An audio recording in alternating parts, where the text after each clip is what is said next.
she says that she was diagnosed. That she had autism, but she recently got diagnosed with autism.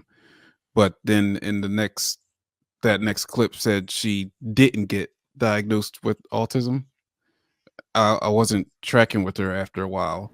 So back in the day, they weren't testing people for autism. No, she on the couch said she had it, and she doubled back and said she has not been clinically diagnosed. So okay. you caught that, sir. You did. Yeah, okay. Well, Thank she you. doesn't give me autism. I don't know what she's talking about. She's definitely not.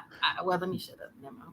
So you know what if she would have had that, she would have been misdiagnosed. That is the belief that you are special and you can only be understood by other people that are special like you. So that is another dramatization. I was diagnosed as being autistic, yet look how brilliant I am, that I'm fluid in my language, I know my history, I can challenge the smartest people on things. Well, let me just tell you, as a little girl, I'm going to say this and I'm going to say this because this really is how it works, okay? Especially if you go to a white school. People come to the help of victims. When you throw at your heart, you become the villain. If you sit there, and I know it sucks, and you play, oh, I'm the victim, they're going to all rush to your assistance like, oh my God, you did that to the little kid, and da-da-da-da. It's when we fight back, unfortunately, that we get whether we like it or not, y'all know it's true. You start, they're reversing like, oh my God, you start, especially a little girl. Y'all talk about it all the time. When you talk about women, it's the same thing, the same reaction, it's the same mentality. Y'all talk about how women turn masculine and you don't even want to protect them no more. It's unfortunately the same way when people are kids and you start fighting, you take it off of, now they're looking at her as being a fighter, right? She would have been better off just saying, oh my God, my feelings are hurt, blah, blah, blah. And teachers, the mentality is, I want to protect this little girl. She's vulnerable. I'm just saying. Not if the teacher's racist. No, you can't do that. If we got violated and we didn't retaliate, we fooled at that point. You can't do that, especially as a man. You can retaliate. It's just a different way. You don't have to fight with violence. You can fight it back in different ways.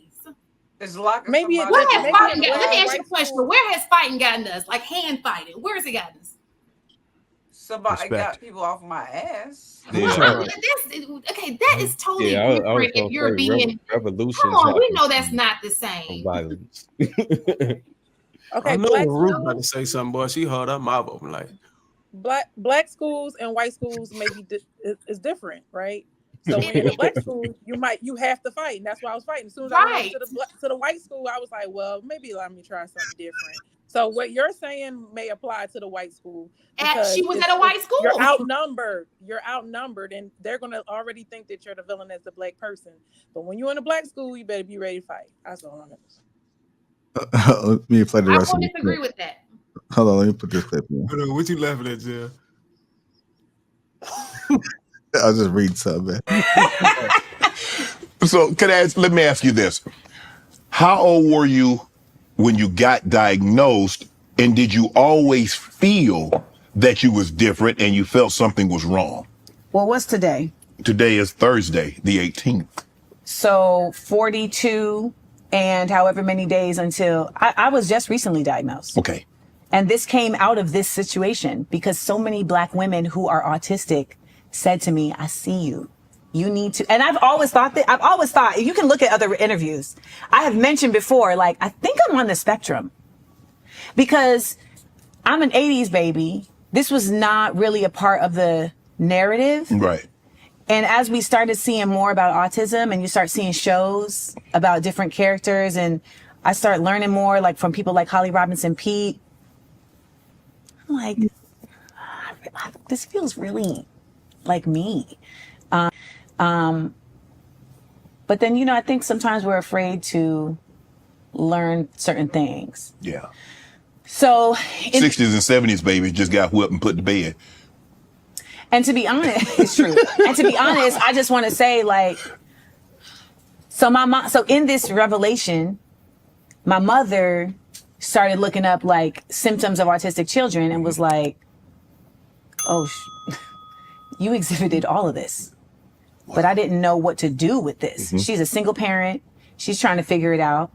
But I really just thank my mom, because what my mom couldn't show up for me emotionally, I realized that she was able to, at the very least, that's not even fair to say, she was able to still let me be who I am instead of beating it out of me. Right. Which happens to so many kids who are misunderstood, you know, like, and she's West Indian, La Japal Grenada Massive. And so, like, I'm over precocious, you know, loquacious child that's always talking, and they're telling her, like, why you letting her just do all this talking and all of that? Why she's too fresh? She too fresh. Why you doing all? Why you letting her just run she mouth so? And my mom is like, that's Amanda. Like, let her live. Right. And most, let's be real, most parents. That what happened. No, shut it up. They cut out at the end. He was asking, no, I have not been clinically diagnosed by a doctor because I'm not paying $10,000 to do that. And most people will tell you that at this age, you don't need a clinical diagnosis in that sense. And I think that's the other thing. It's like, we are so conditioned here in this nation to really only consider something in one kind of way.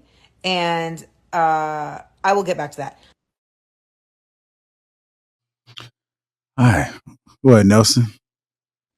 So shed a little bit like your expertise, man. What are your thoughts? So she says that she was diagnosed, that she had autism, but she recently got diagnosed with autism. But then in that next clip said she didn't get diagnosed with autism.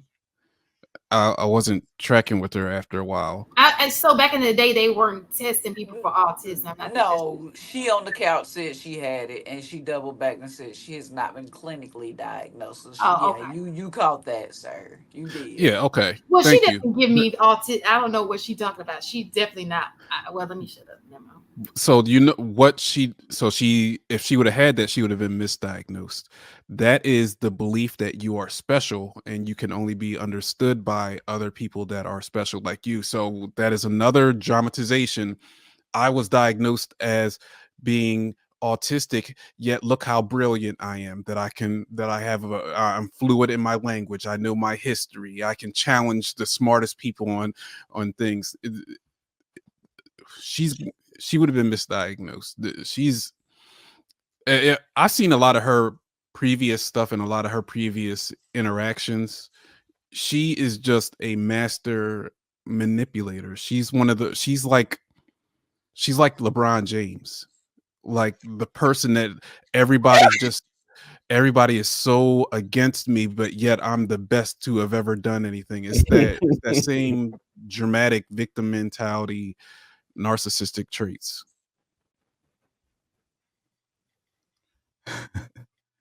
Go ahead, Ruth. You trying to say something? I don't know what that was. You were stretching? Okay. Go ahead, Cookie.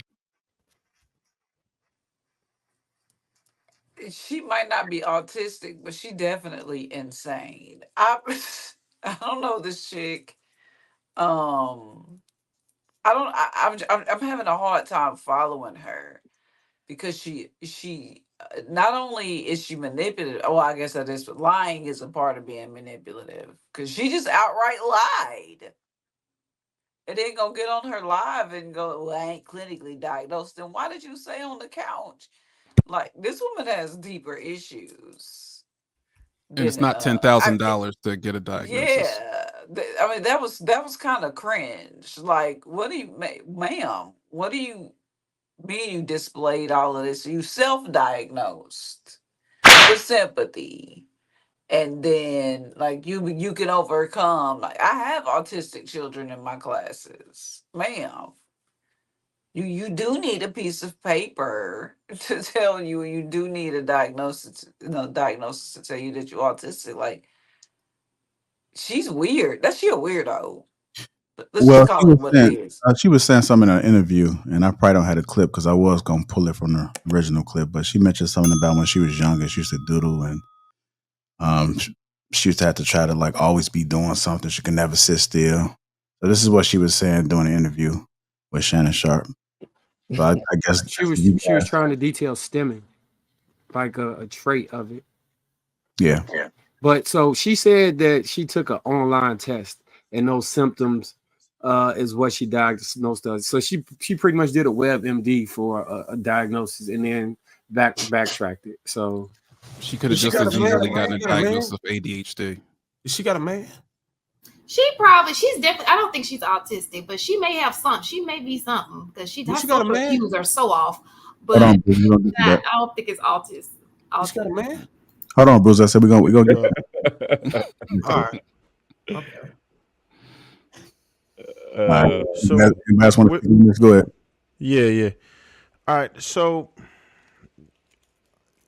she doesn't work a conventional job, right? So she probably doesn't have, your conventional health insurance that you would have if you were working a 9-to-5 for like a major company or something. So a diagnosis for an autism actually can become very expensive. It can cost you easily $5,000 because, for one, the first part of it is you would see a psychologist, and then to fully diagnose yourself, you need to check with a neurologist, right? So that can be quite expensive with the testing. I'm very familiar with the testing, seen it done, everything else. So it could be rather expensive. That does not excuse her for lying at all, because that's pretty wicked. She wasn't exhibiting any signs that I'm familiar with at all. So she probably doesn't have it. I would say that she absolutely does have some type of mental disorder, but I wouldn't attempt to diagnose what that is. But I believe that she's absolutely suffering from multiple things. That's just my opinion. I'm not an MD or anything like that, but yeah, she's having some serious issues that obviously need to be addressed quickly, because she's not happy. You can tell for sure. She's obviously very disturbed, and she need to address that, man. It's unfortunate, because I think that a lot of it is out of her control, so I can kind of sympathize with her. And in her own mind, I don't think, from her perspective, that she's quite aware of a lot of the things that she's doing and how she actually comes off, right? It's terrible, but until she actually gets the help that she needs, she's going to be in a bad position. Go ahead, Cookie. It's quick. One of my good friends diagnoses people. She's an ass.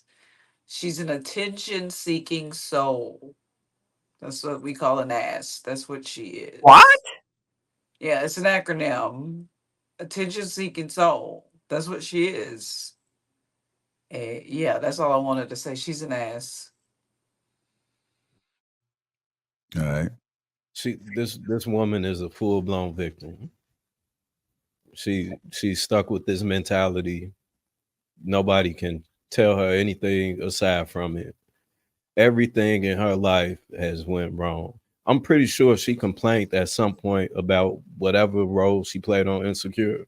She probably even got stories about it that she just waiting to release. She waiting for Issa Rae to do one thing that'll piss her off. Oh, you ain't want to put me on this show? Bet. Issa Rae did such and such and such and such. That's what it seemed like she, you know what I'm saying, the type of person she is. And it's crazy, man. We just need to start calling the shit out, man. Back in the day, we would have called her retarded. Man, Shorty retarded.